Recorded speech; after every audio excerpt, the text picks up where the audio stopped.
Hi, thanks for joining us for Build with Brittany. Today I'm here with Nicole Handy, and I'm really excited to have an in-depth conversation about growing the legacy, the community, and the wealth of real estate professionals. So first off, thank you again so much for coming. Having me. And I want you to start off with just telling us who you are, where you come from. I know a lot of people are already going to know you from the television show.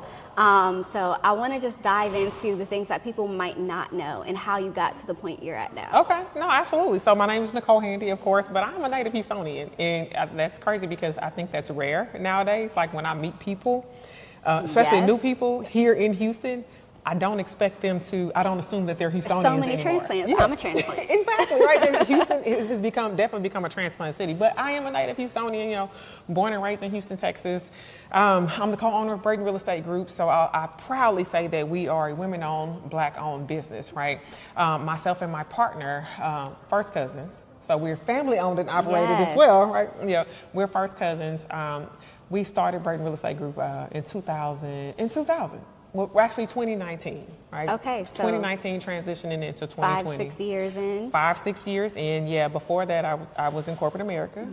But my transition, why did I transition out of corporate America? I worked in oil and gas and IT. And I got bored, with corporate America. Honestly, I did get bored. I worked for a great company. I worked for Shell, the oil company. Shout out to Shell, a great company to work for, great people, great overall company, but I just got bored. So I started taking real estate serious because prior to that, it wasn't a serious career So for you me. started as a part-time agent? I started as a part-time agent in 2012. So I had a license for many years before I went to a transition to a full-time agent and a brokerage owner. Okay. Yeah. Okay, so let's talk about that because I feel like there are so many people who are making that transition or want to make that transition, and it can be very difficult. How did you navigate that, especially like from a financial perspective? Like what was your threshold? Like after I make this amount of money, I can, and you don't have to give me specific amounts, absolutely. but yeah. I'm going to transition. What did that look like from insurance perspective, family perspective, all of that? Yeah, absolutely. So I will say this, it was, I thought about it in my head a long time before I actually did it because I think so many people have the safety and security and the comforts of having that paycheck come in every 2 weeks and things like that. But what really was kind of the pivotal point for me was two things. One, I'm like, is this truly safety and security? It's not. You know what I'm saying? I've had 2 friends lose their jobs in the last 3 days. Exactly, right? So is it really safety and security, right? I realized that I can only climb the ladder so high. Every time I would get a bonus or a raise, it was only like a 5% increase. So it's not even covering inflation. Exactly. So I'm like, do I truly have the safety and security that I think I have? Right. So when I got over that, that's when I said, okay, you know what? I'm going to try another career. I'm bored in this career. I don't have the safety and security that I truly, that people think they have. Right. And so I started really working in real estate, and literally, y'all, I'm not going to lie. I would be at my corporate desk with 2 computers. My work computer and my real estate computer, and I would go back and forth, right? But I will say this, I knew it was time for me to exit corporate when I became a sucky corporate employee, and I was making my consistent, income, and that's the key word, consistent. Yeah, my consistent real estate income surplus my corporate income substantially. So that's when I said, hey, it was time for me to exit. But I don't believe in just saying I'm gone and I agree. I'm gung-ho, just like stepping out on faith, right? Step out with a plan. I did have a certain amount of savings in the bank. Because as I said, if you were making as much in each place, you could save. And I feel like a lot of people, when they're part-time in real estate, they use that as splurge money. And that is so right. They use it as splurge money, fun money, and I did that for a long time too, right? Because I had my corporate career. It was my travel money, my splurge money. But when I started to take it serious, I'm like, okay, I have to do things different, right? Because if I walk away from this corporate career, I'm losing all of my benefits. I am losing my every 2 weeks paycheck. So how do I make up for those things? So already having that plan in place, I use the income from my corporate career to fuel my real estate business. Right. And that's what I recommend. I don't tell people, just don't quit cold turkey. Use the income from your corporate career to fuel your real estate business.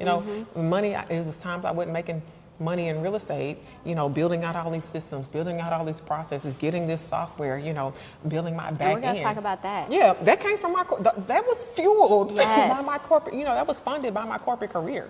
You know? And why are we always say that your corporate job is your first sponsor?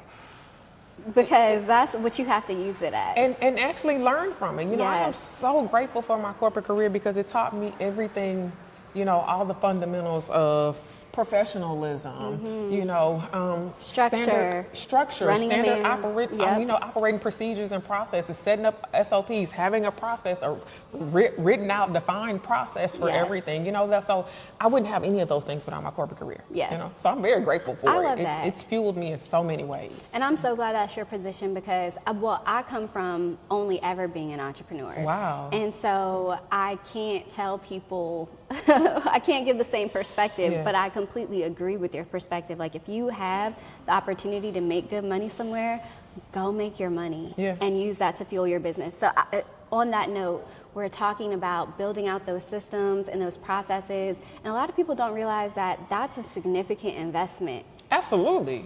Talk about the systems and processes, maybe what you use now or what you would recommend for somebody who is scaling up, and then how much should people expect to invest in themselves? Because I know you have MLS fees. If you have an office, you have office fees. You have desk fees. You Yeah. have central key fee. Yeah. It's a lot of money. Yeah, it's crazy. I was just talking, I had a whole session with my mentees last week about regardless if you are with a real estate, as a real estate agent, if you're with a real estate brokerage or, you know, acting as an independent broker, you are your own small business, right?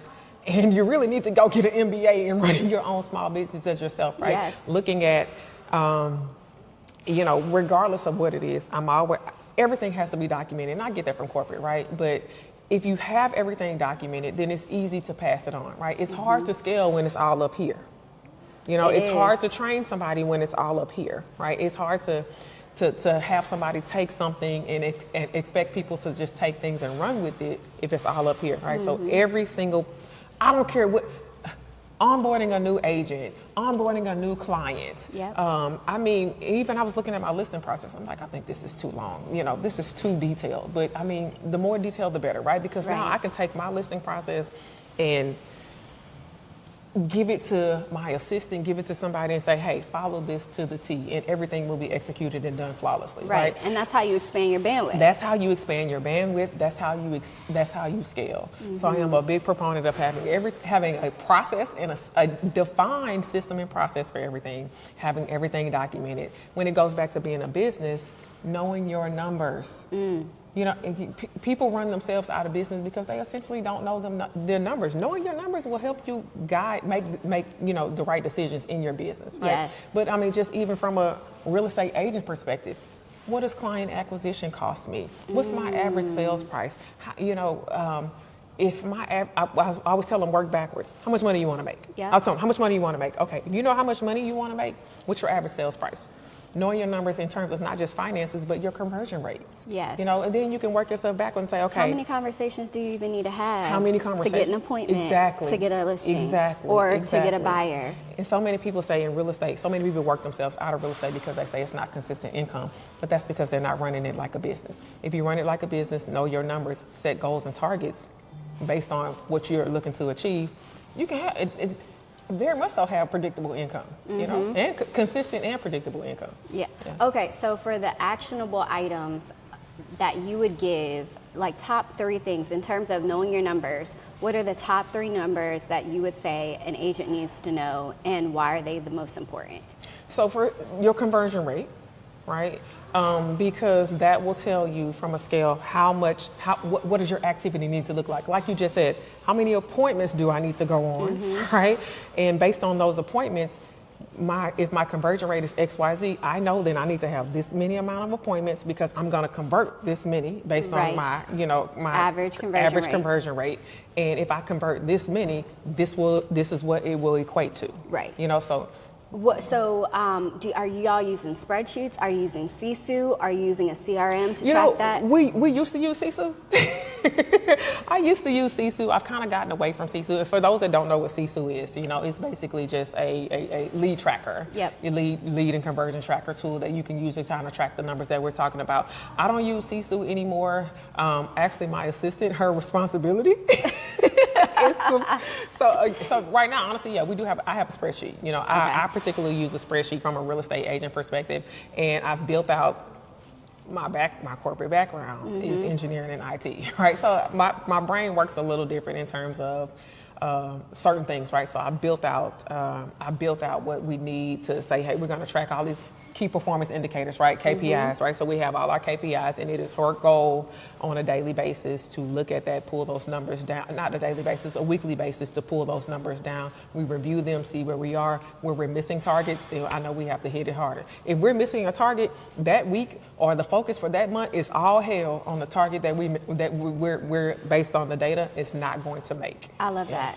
Okay, so for the people, this is going to be two parts. For the people who don't have an assistant to do that, what do you recommend? And then for the people who do, what's the system that you have in place so that that information is easily accessible? You know what? It's crazy how many tools we have at our fingertips and don't realize it. Like, for example, HAR, our MLS here in Houston, they have a very robust CRM system built in automatically that you get with your membership that will help you track a lot of those things, your contacts, what's coming in, your pipeline. What you have under contract, what's coming in. You might have to add to it, but a lot of the tools are already there. I use BoldTrail. That's my number one CRM tool that helps me track a lot of things, that we use that in addition to my tracking system. And BoldTrail, for anybody who doesn't know, used to be KV Core. Right, exactly. So if you're at like Keller Williams, EXP, you probably get it for free already. Yeah, absolutely. So I use BoldTrail for a lot of my tracking. And between BoldTrail and spreadsheets, what I use, I always say the best thing is what you're going to use. What you're going to use, right? No, seriously, I made a lot of money for a long time just with the spreadsheet. I love spreadsheets. Yeah, I made a lot of money for a long time just with the spreadsheet. It's easy. Yeah. You can see everything at one time. You know who to hit. We do a thing called Top 100, where it's like the top 100 people you need to be talking to on a consistent basis that are most likely to buy or refer you. I love that. We do top 50, same thing. Yeah, we don't do top 100, but we do top 50. And one of our practices with our top 50 is making sure that we are nurturing our top 50 on a monthly basis, having meaningful connections with our top 50 on a monthly basis. And I really like how y'all do a lot of events and you invite your connections out to events. Yes. I think that's a really important strategy a lot of people are missing. And sometimes it doesn't have to be an event you're hosting, but I know I'm at a different networking event every other day, and I'm inviting people to join and creating and fostering that community. Yeah. Well, and then for me, the biggest thing is I am a big proponent of, if you pour into my business, I'm going to try to look to use my platform to pour into yours. Absolutely. So whether that's how can I put you in rooms with other people that you can possibly benefit from, how can I bring visibility, even on social media, just shouting your business out, but I'm a big proponent of that. And I think, that's the biggest value that I can bring to someone, especially a business owner, right? Absolutely. Getting visibility, getting the word out about their business as well. So that's actually a perfect segue, I guess, because when we talked off camera, I was telling you about how this whole series is all about legacy agents, creating legacy, creating community, and creating wealth. And so I think that is one of the most impactful ways that we can all create all three of those things for each other. What have been your most impactful opportunities with other business owners or even with clients? So, actually, one of my largest deals to date, the most expensive home I've sold listing I've had is we closed it at $3.5 million. Congratulations. Thank you. That came from my top 50 network.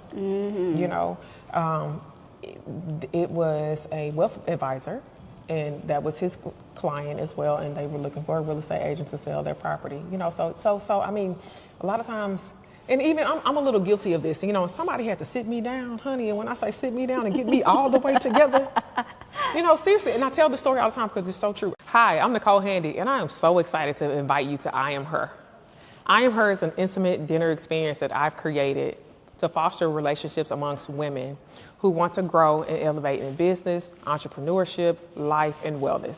So this event is all about real conversations, intentional connections, and actionable resources. So regardless if you're a guest or sponsor, if you're looking to elevate your impact, presence, and purpose, I think this is a phenomenal event for you to attend. So for more information, check out our Eventbrite, and I hope to see you there. I was at a convention, a real estate convention conference, and we had breakout sessions about, nurturing your, what we call our top 50, right? Nurturing your sphere of influence, And this one, Cleve Gaddis, this guy named Cleve, he said, Nicole, what's your biggest problem in business? And I said, I kind of suck at the follow-up because I have so much new business coming in. Yeah, right. I have so much new business coming in. I kind of suck at the follow-up. He was like, well, isn't that a stupid thing? Oh, okay. And I said, what you mean? I got all this business coming in, da-da-da-da-da-da. He said, so you mean to tell me you spend more time on trying to get new business opposed to nurturing, you just lost the earring, look, opposed to nurturing the business that you already have? Nurturing the relationships that you've already created with people. He said, you spend so much time trying to get these people that you don't know to know, like, and trust you, opposed to nurturing people that already know you, right. already trust you, already like you, already willing to give you a referral because you've done a great job with them. Right. He's like, you're doing this all wrong. And I sat back, I was like, oh, baby, he just got me all the way together because he's telling the truth. Yeah, he's not wrong. Your sphere, so if I could give, like, people in business in general and real estate agents, your sphere, your network is so much more powerful. Yeah. Your conversion rate would be 10 times higher. Again, because you're converting people who already want to do business with you. Who already want to do business with you, right? Opposed to begging for new business from people that's interviewing 15 different people. I'm like, this is a no freaking brainer. And I have been doing this all wrong. He got me all the way together. So I know you have a large network. You have a lot of people that are probably pulling on you all the time. How do you manage that? How do you stay in front of your sphere, stay in front of your team, stay in front of social media? What are the tips, tricks, hacks that you've kind of got to make sure everybody feels nurtured? Yeah. So the first thing, I live by a schedule, live and die by a schedule, right? Even my family events are on my schedule, right? I have to live and die by a schedule. I'm very regimented, right? And so, like for example, on, let's just say, Wednesdays, I don't take any appointments. Wednesdays is strictly for my marketing day, my content strategy days, and all those type of things, right? But I mean, help. My team. Jesus. Yeah, help. I am one person, right? My team, I am not, let me say this on camera. I am nothing without my team. They are everything to me, and they understand my vision and my purpose. They align with that, and they believe in that. And because they do, they work just as diligently as I would. So sometimes it is, hey, let's make sure we get a happy birthday announcement to this person. Let's make sure we don't overlook these people. Let's make sure we're following up and touching these people. If it wasn't for my team, honey, I would be nothing but hiring people that believe in you and believe in your vision and see your purpose. Now, I want to talk about that so bad, but we need to save that for the second episode, just because I want anybody who's watching that's newer to get as much as they can out of this one. But that is so good, having a team. And so, actually, we'll circle in to it a little bit. Having a team, even as a new agent, might not look like people that you're hiring. Where are the people? How did you find your tribe? How did you build your tribe? Where did you find people that were going to support you and mentor you and encourage you? My tribe came a little different, right? My support was my cousin, right? My partner in business, right? But that's the biggest mistake we've ever made. We didn't seek out mentorship and coaches soon enough, right? I feel like I would be light years, even much larger than what you see Nicole Handy, the real estate agent and brokerage owner today, is if I would have seeked out mentorship and coaching and a community much sooner. Yes. Yeah. But I mean, my tribe started with just my cousin and I working. But honestly, we got to a point to where, we were really good real estate agents. We were not really good business owners, and running a brokerage, right? Two totally different things. So we did seek out mentorship and coaching that we paid for, right? I don't think everybody can pay for it, right? And I get that. And even I tell some of my team members today, right? be the most valuable person that you can be to someone. Yes. Right. If you can't afford it, with monetarily, if you can't afford it, then you need to be able to afford it with your time. Absolutely. You know, if you can free up somebody's time, if you can be a valuable resource to them, where you can help them bring in new business or help them, you know, I always say, let's put a dollar amount to it. You know, my time is worth X, Y, Z. Right. Mm-hmm. If you can give me that in evaluation, then you're worth me mentoring or coaching or, right. you know, working with me. Right. You know? Yeah. And I think the mistake that people often make is they'll approach somebody and say, how can I help you? But oftentimes, like, you're busy and you're so consumed with what you got going on, you don't have time to figure out what their skill set is or how they can help you. Absolutely. People need to come with value. 1,000%. They need to already come with value. And I say this all the time, I'm not interested in teaching professionalism. You know, some skill sets you got to come with already, because I'm not interested in teaching.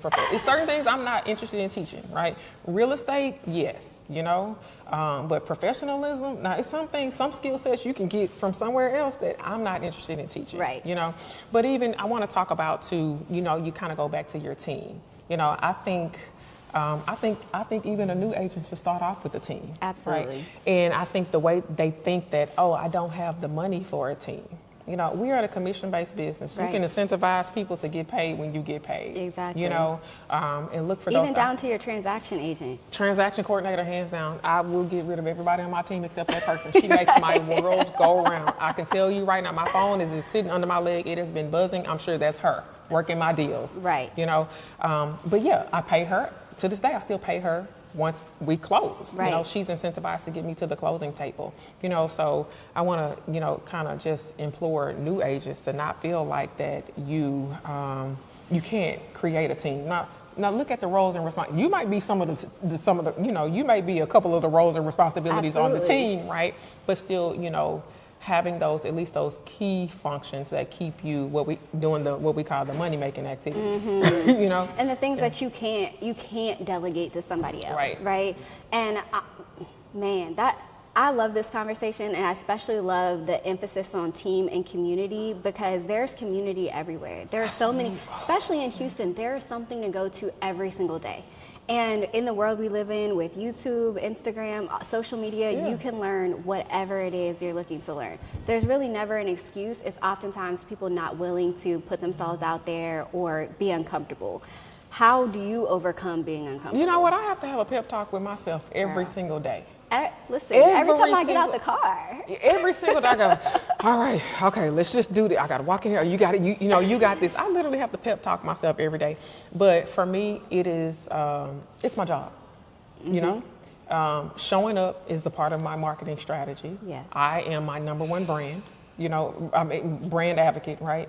So it's a part of my job, and I have to look at it like that. If I do not do this, there may be an instance where I don't feed my family. Absolutely. And not being able to feed my family is never an option, right? And so I get up, I have a saying, everything you want is on the other side of fear. You don't know how many agents, real estate professionals or whatever, I hear that, you know, they're just like, I've done all this and that, but I'm just so scared to da-da-da-da-da.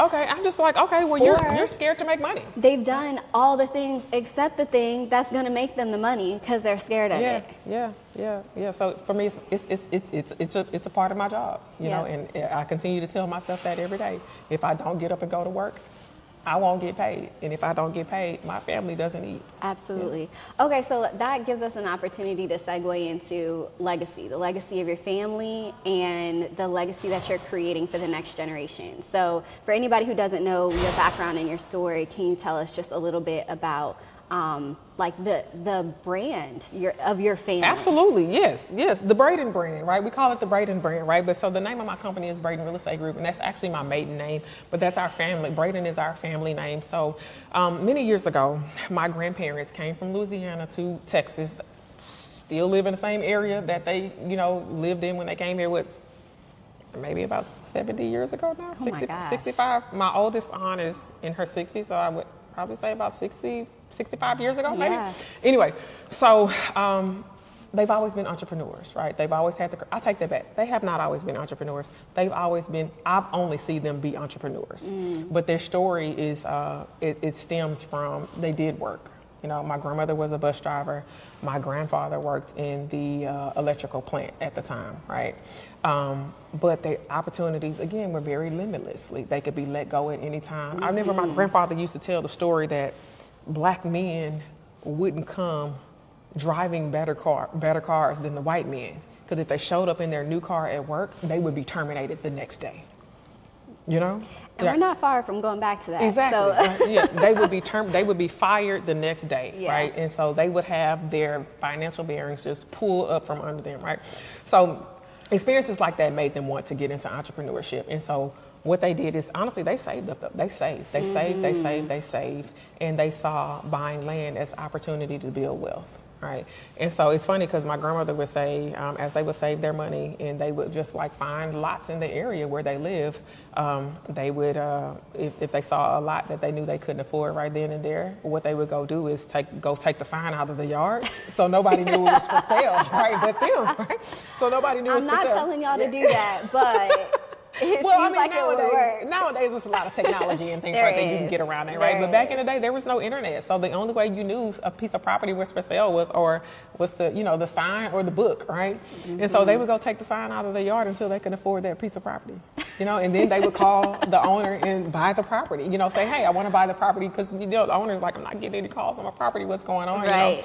But they would, when they were able to afford it, they would call the owner and make a deal to buy the property. And everything they bought back then was cash because black people did not have the same access to financing, the way that we do now. Which, let me just put a pin in that if our predecessors could do this without half of the resources that we now have, there's no reason that we all shouldn't be doing it. Absolutely, yeah. So, and I feel like real estate agents are the gateway to that. Absolutely, through real estate education, right? So they essentially built up a real estate portfolio of property ownership just through working hard and saving and, paying cash for everything. But essentially that turned into a pretty big real estate portfolio, right? And it turned into apartment complexes, several commercial spaces, daycares and things like that. But, I look at it, I don't ever think my grandparents financed anything. I wouldn't do that nowadays, right? But right. I don't ever think they financed anything, but they very much so live below their means, and their idea of wealth was property ownership. Right. So they were real estate entrepreneurs, so to speak, right? They didn't have real estate license or anything like that. But as we got older, we started expressing interest in becoming true real estate agents, and one of the reasons why our family, my cousin and I, we wanted to be real estate professionals is because we essentially wanted to do what our grandparents did, acquire rental properties and things like that, but kind of in a more legit way, so to speak, I guess, a formal way. Yeah, a more formal way, and then also, creating the opportunity for us, as the agent to have leverage on being able to acquire the properties and things like that. So we kind of just expressed that to our grandmother. And one day her and my grandfather came and like, hey, here's a check to go to real estate school. This is what you guys should be doing. The real estate has created this life for us. That's a blessing. And it's allowed us to create, build properties and own properties that they'll pass down to their kids. And so she said, hey, you go. And it was me and my first cousin at that time. Then it's spiraled down to my little sister and her little sister, and we have some other family members. So we are a true family-owned and operated business. A lot of our family members work in the business. And how many agents do you have now? And so you have about 5 to 10 agents that are family, and then? Yeah, we have about 6 agents that are family. Okay. Right. And then the remaining, we have about 75. Wow. Yeah, total. Yeah, we have about 75 total. But we have 6 that are family. But yeah, it all stemmed from our aspirations of honestly trying to be like our grandparents, and what they instilled in us. So they instilled hard work and education.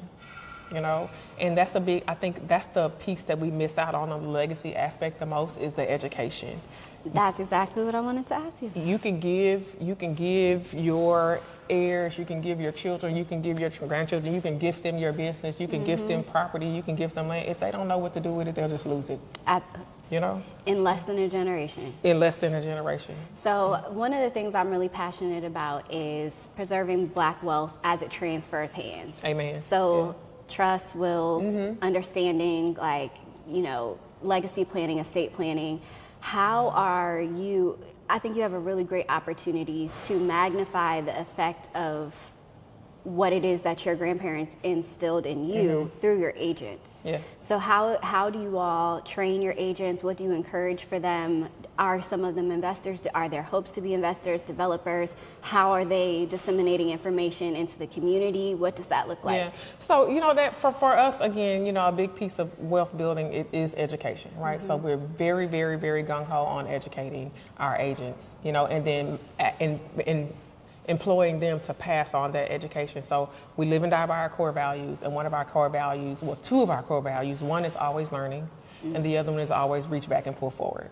I love that. And so employing them to educate the community. Thanks for joining us for another episode of Build with Brittany. And in this series, the Legacy Agent series, we are looking at how real estate professionals can build legacy, wealth, and community for themselves and the clients that they serve. If that sounds like something you'd be interested in, please check the description below to learn more. Even, I mean, we hear first-time home buyer all the time. Yes. You know, everybody, the richest man you see in the world was a first-time home buyer at one time, right? You know, so we always employ them to just teach people to just start with one. You know, just teach people to start with one. One piece of property is so powerful. Yeah. You know, and I mean, you're an investor. You know what the law of appreciation can do to Yes. one piece of property. Yes. You know, in a very short time. And especially if you buy it right. Right. Yeah. It's an opportunity that is unparalleled. You know how many people have started their real estate portfolios by accident? Yeah, or they bought something that, and what kills me is so many people will not buy because it's not their dream home. And I'm like, Oh, honey. if you just start. Don't get me started about not buying my dream home, because not my dream home has really catapulted and set me up in my real estate career today. Yep. You know, and it was the first home. It was a little rental home that I bought, sold it for 5 years later, which I should have never did. We all made mistakes, right? We were young, and, you know, I sold the property 5 years later, but I made more cash off that property than what I paid for it in 5 years. And I took that and bought me 2 more investment properties and got me 2 Airbnbs running. You know, but yeah. So I don't know if you should have kept it. I mean, that sounds like a really good. I go back and forth in my head all the time. But again, I bought that property by accident. Had no clue it was going to do that. I just, you know, wanted to be like my parents and my grandparents. I thought that that's how you build wealth, you know, as a young corporate employee, fresh out of college. I had credit, I had income. I was like, I'm supposed to go buy a rental property. That's what I see my family doing, buying rental properties. Let me go buy me a rental property. Bought that piece of property, stuck a for rent sign in the front yard, and actually went back home to live with my parents. Hello. You know, I didn't listen. That is a cheat code, and people do not talk. If you can live at home, go live at home. I don't care how crazy your parents drive you. If you can go live, I didn't actually move out and get my own place till me and my husband got a place together to get married. We were getting ready to get married. And a lot of other cultures do that. Because it makes sense. Absolutely. But yeah, put a for rent sign in the yard, went back to live with my parents. For 5 years, I had somebody paying the rent. I might have paid 1 mortgage payment out of my pocket. And what I didn't know is that a little bit down the way, they had this massive mixed-use development coming. It took them 5 years to start it. It got started. And I got a tax bill one day, and I'm like, who do I think I am? You know, I'm like, this makes the property, you know, after I get done paying all the taxes, then this makes it to where, you know, the rent doesn't make sense for me anymore. And back at that time, my rent was double my mortgage payment. You don't get that anymore. But I'll call the numbers out. I paid $76,000 for the property. My mortgage payment was $745, and I rented that piece of property out for $1,400. I paid 1 mortgage payment out of my pocket. I did fix it up, you know, make ready like one time. The rest of the money was just money, you know, after I paid my mortgage and my taxes, the rest of the money was just mine. Put all of that money in my bank account, stayed at home with my parents. Then I sold the property. I paid $76,000 for it. By the time I got ready to sell it, I sold it for $155,000. Somebody else had been paying the mortgage for 5 years, and I cashed out on $83,000 in my pocket. And for me, that was the most money I had ever had as a 20-something-year-old. And you know? I really, really, really cannot drive this home enough. Just because you didn't live in the home didn't mean that you didn't own property. Absolutely. Because a lot of people will be like, I don't want the responsibility. I don't want to live in the house. I like the amenities, whatever. You still should own something. I still have a picture of that home in my phone today.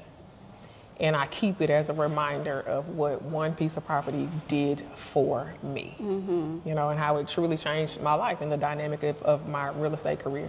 Yeah.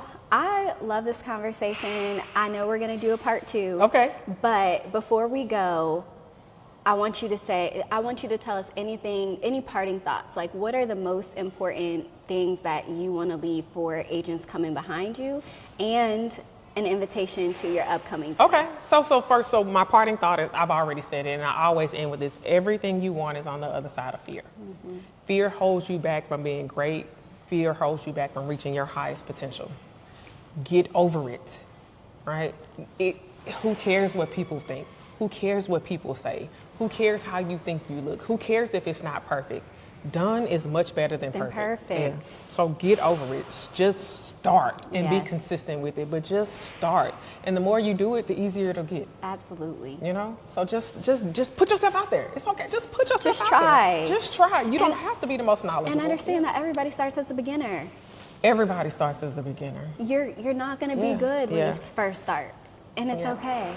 Yeah. So anyway, talking about my event. So I'm truly excited about this event because it's something that's been in the back of my mind for a long time. And honestly, I was scared to bring it to the forefront, right? I mean, you're human. I'm human, right? I'm scared sometimes too. I was scared to bring it to the forefront. Oh, is anybody going to come? How's it going to be received and all that? But so I'm hosting I Am Her. I'm her, right? And what I want to do, if you look at my slogan for it, is cultivating impact, presence, and purpose. And what I really want to do is start the conversation of meaningful, impactful relationships amongst women, you know? And I think that I don't see that enough, right? And I think we have to change our mindset about that. If you look at me, a lot of the women that I admire, you, in our industries, entrepreneurs in other industries, we have a lot of impact.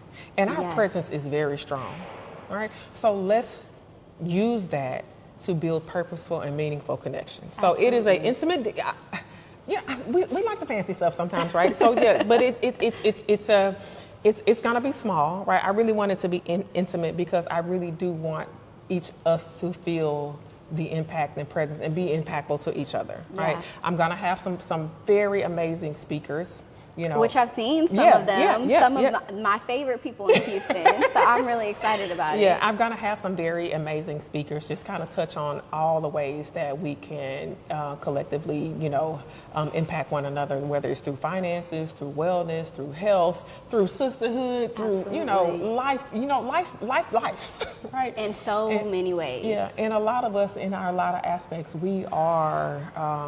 we're lonely and we don't have to be. You know, we're lonely in business, you know, we're lonely in our lives and we don't have to be, right? Because there's so many people that yearn for the same thing that we want, right? Absolutely. And we just don't know how to communicate that, you know? And so let's start cultivating those connections. You know, I just want to bring everybody together, like I said, for a true meaningful purpose. We are so impactful. We have a strong purpose. It's like, let's do something with it and let's do something collectively with each other. And I want to say this in the nicest way possible because I don't want to offend anybody, but I'm just speaking as a Black woman. You know, I see a lot of other races and a lot of other cultures. That is an unspoken rule, right? That goes without saying, right? Let's make sure we foster that not just amongst our race, you know, because I don't want, it's not just a event for Black women, right? But let's start fostering that amongst women in general, right? You know, and change our mindsets about how dynamic and powerful we can be together. And I'm so aligned with that because Women in Real Estate stands for all of that. Right. It's really just collaboration over competition and how we can be so synergistic to one another and rely on each other. And learn. And be light years ahead of the curve. Shorten the learning curve. Yes. I've made the $100,000 mistake so that you don't have to make the $100,000 mistake. why are we reinventing the wheel, right? So I love this concept. I'm excited to be a part of it. Thank And you. I'm excited to invite our audience to be a part of it too. So stay tuned for part 2 and make sure you see the description below for more information about dinner.